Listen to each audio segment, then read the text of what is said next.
Vous savez que de la Game Boy classique à la puissante PS5 il y a uniquement 30 ans? Vous vous demandez c'était quoi mon enfance? C'était tout un délire avec cette PS2. Ouais, je sais, j'étais peut-être à la bourre, mais bon, mieux vaut tard que jamais, n'est-ce pas?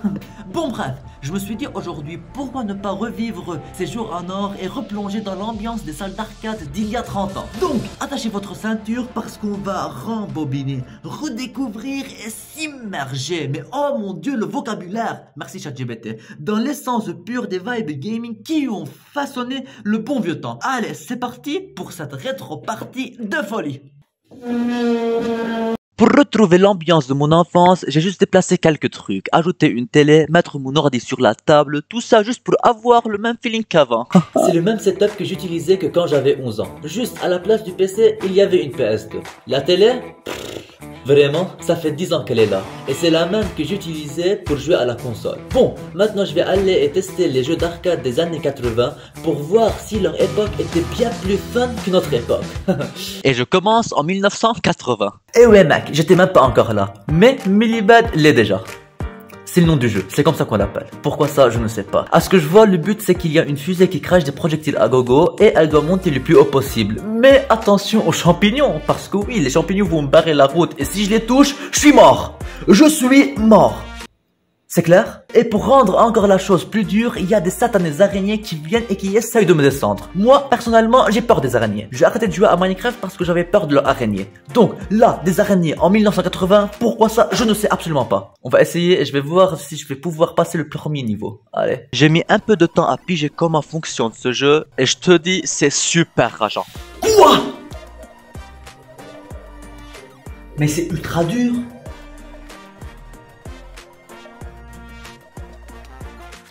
Mais les araignées, ils spawnent de n'importe où. Ce que j'ai remarqué, c'est que la sensibilité est trop haute. Je peux même pas la contrôler. La fusée part dans tous les sens tellement c'est rapide. Ah ouais, après que je meurs 4 fois de suite, il y a Game Over.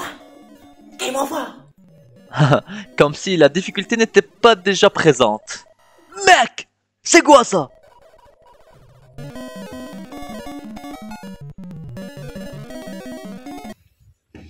Cette musique, elle me casse la tête. Cette musique me casse la tête. Est-ce que c'est clair? Est-ce que c'est bon les gars? C'est trop dur, j'ai même pas pu passer la deuxième colonne de champignons. Mais c'est quoi ce jeu? La sensibilité elle est tellement rapide que j'arrive même pas à la contrôler, cette fusée de merde. Oui, ok, j'ai dit merde, pardon, excusez-moi. Mais bon, je vais pas continuer parce que je m'en fous. C'est ma vidéo et c'est moi qui choisis. Donc on va passer au jeu suivant. Imaginons que l'on se téléporte en 1981 et je veux que ce jeu soit acclamé comme il se doit, car ce jeu n'est rien d'autre que Donkey Kong.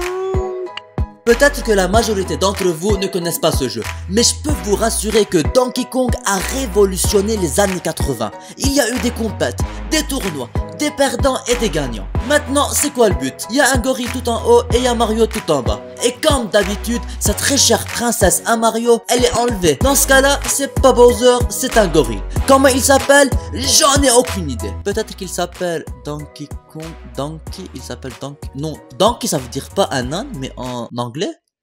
Wow, je comprends plus rien. Mario est en bas et il va escalader toutes les échelles pour atteindre sa princesse tout en haut. Et ce gorille va lui lancer des tonneaux. Et si un seul tonneau touche Mario, c'est game over, je recommence du début. Vous êtes prêts? C'est parti. J'ai mis un peu de temps à comprendre la mécanique de ce jeu, quelles touches utiliser pour marcher, monter les échelles et sauter, etc. Mais finalement, j'ai réussi à m'en sortir. Ça m'a pris un moment pour passer le premier niveau car il était assez difficile. Mais au final, je l'ai passé crème. Non, pas vraiment. J'ai galéré. Non, non, dernière échelle. La tête de je ne sais qui, c'était la dernière échelle. Oh mon dieu, la poisse que j'ai. Ah oui, j'ai oublié de vous mentionner un détail. Les tonneaux descendent de manière aléatoire sur les échelles. Il est impossible de prévoir sur quelle échelle un tonneau va descendre. Et c'est chiant. Mais les tonneaux sont random, ils descendent sur l'échelle random. Je ne sais pas sur quelle échelle ce tonneau va descendre. Et depuis quand un tonneau prend une échelle? Oh, oh mon dieu, j'ai chaud. Oh, oh, monte. Oui, oui, oui. Allez, 12e niveau. D'après ma première vue de ce niveau, je peux affirmer qu'il est extrêmement intense. Il faut être rapide car certaines plateformes bougent et il y a des flammes qui te poursuivent. Donc il est essentiel d'être très rapide mon ami. Et être rapide c'est mon deuxième nom. Prénom, pardon. Mais il ne saute pas, il ne saute pas. Ah ouais, comme d'hab, il y a ce fichu game over. Allez, c'était juste la découverte. Si je ne vise pas l'échelle dans le 1000, il ne monte pas. Maintenant c'est la bonne.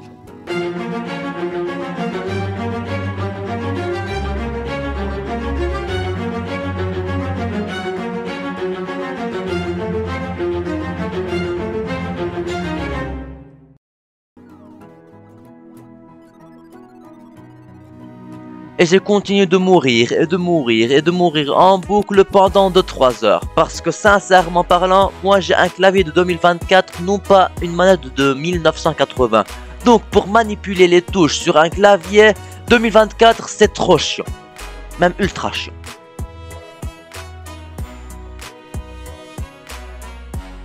Qu'est-ce que je dois faire? Je dois prendre le parapluie. C'est quoi le but? Waouh, je comprends pas. Ah, mais quoi? Mais je comprends pas, qu'est-ce que je dois faire dans ce niveau? Donc, pour comprendre ce que je dois faire dans ce niveau, j'étais obligé d'aller sur YouTube, écrire Donkey Kong level 3, juste pour voir la solution. Parce que oui, les gars, moi je suis pas des années 80, moi je suis des années 2000. C'est proche, mais bon bref. Bingo! J'ai trouvé le truc. Et honnêtement, c'était pas si dur que ça. Je pensais juste pas à la manière des années 80. Ah, ok, j'ai compris ce que je dois faire au niveau 3. Allez, on se revoit là-bas. Alors, pour vous expliquer rapidement ce niveau. Voyez les carrés jaunes? Il suffit que je saute dessus pour les casser. Oui, c'est tout simple. Je dois casser tous les carrés jaunes. Mais la question que je me pose c'est, comment ils ont pu réussir à rendre un jeu aussi basique à la fois super captivant? Ne me demandez absolument pas. La dernière?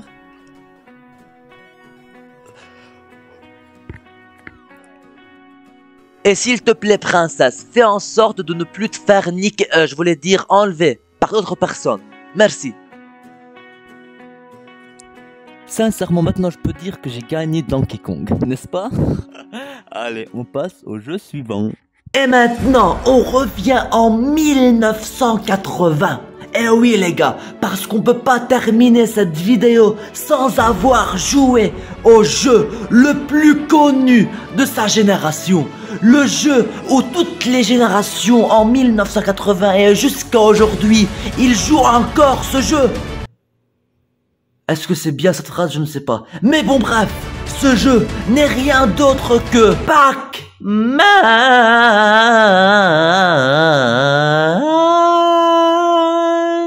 Pour les gens qui ne connaissent pas c'est quoi Pac-Man, je vais vous expliquer ça en 2-2. C'est trop simple, il y a une grosse molécule qui est jaune et qui s'appelle Pac-Man. Et sa mission c'est qu'elle doit manger des petites molécules dans ce labyrinthe. Mais la douille c'est qu'il y a des fantômes qui vont venir et qui vont essayer d'arrêter Pac-Man. Et si un seul fantôme touche Pac-Man, je meurs et je recommence. Mais j'ai aussi un petit bonus. Si Pac-Man, cette grosse molécule, mange une molécule qui est spéciale aux autres molécules, ça fait trop de molécules dans une phrase, mais qu'est-ce que je peux faire? Elle aura un super pouvoir et ce super pouvoir c'est qu'elle pourra à la suite manger les fantômes et le remettre dans leur cage. Donc le but de Pac-Man c'est de manger toutes les molécules et il y a des fantômes. Une explication plus simple que ça, je ne pense pas qu'il y en aura. Donc vous êtes prêts? C'est parti! Honnêtement, je pense être fort à ce jeu. J'avais l'impression de bien me débrouiller et je me rappelais bien y avoir joué sur l'ordinateur de ma grand-mère. Ouais, à l'époque, on disait pas PC, on disait ordinateur. Parce que oui, peut-être que c'est pas dans votre dictionnaire, mais sachez-le que l'originaire d'un PC c'est ordinateur. Donc, à cette époque, j'étais au top, mais maintenant je réalise que je ne suis plus aussi bon qu'avant. Oh les chiens! Ils me collent au cul! Ouais, je suis chaud en fait sur ce jeu moi. Ah! Vous avez vu comment ce chien m'a bait? Eh oui les gars, ne vous méfiez pas aux apparences parce que je peux vous assurer qu'à l'intérieur de cette chose, il y a une cervelle. Et elle fonctionne très bien. Ok. Il me reste encore pas mal de molécules. Oh mince. Allez. Ah, il y a Game Over. Quoi? Il y a Game Over. Aussi dans Pac-Man, il y a Game Over. Oh mon dieu. Mais il me prend par surprise, mais j'arrive pas à le voir. Il est marron. J'ai continué à jouer pendant 30 à 40 minutes car je ne voulais pas finir cette vidéo sur une défaite. C'était un peu compliqué, mais finalement j'ai réussi à m'en sortir. Même si j'ai eu du mal, mais finalement j'ai gagné cette partie de merde. Mais quoi? Il m'a bait! Allez, il me reste uniquement cette zone. Ma stratégie consistait à différencier les zones et à les terminer une par une afin de pouvoir remporter la partie. Non! Il me reste encore cette zone, s'il te plaît, s'il te plaît.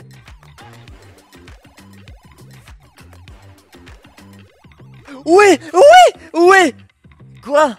Hein? Mais j'ai gagné! À ma grande surprise, le jeu a recommencé depuis le début. Peut-être que je me rappelle pas exactement comment c'était avant, mais maintenant je constate que l'importance est sur le score plutôt que sur la diversité des cartes et des niveaux. Ça veut dire le mec qui fait le plus de scores possible sur cette même carte remporte la partie. Rejouer à des jeux des années 80 a été une très belle expérience. Franchement, cela m'a rappelé et m'a donné une certaine nostalgie des années 2002 à 2005.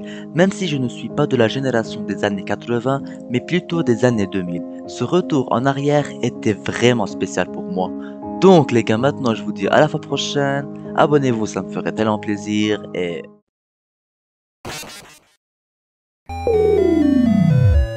Game over.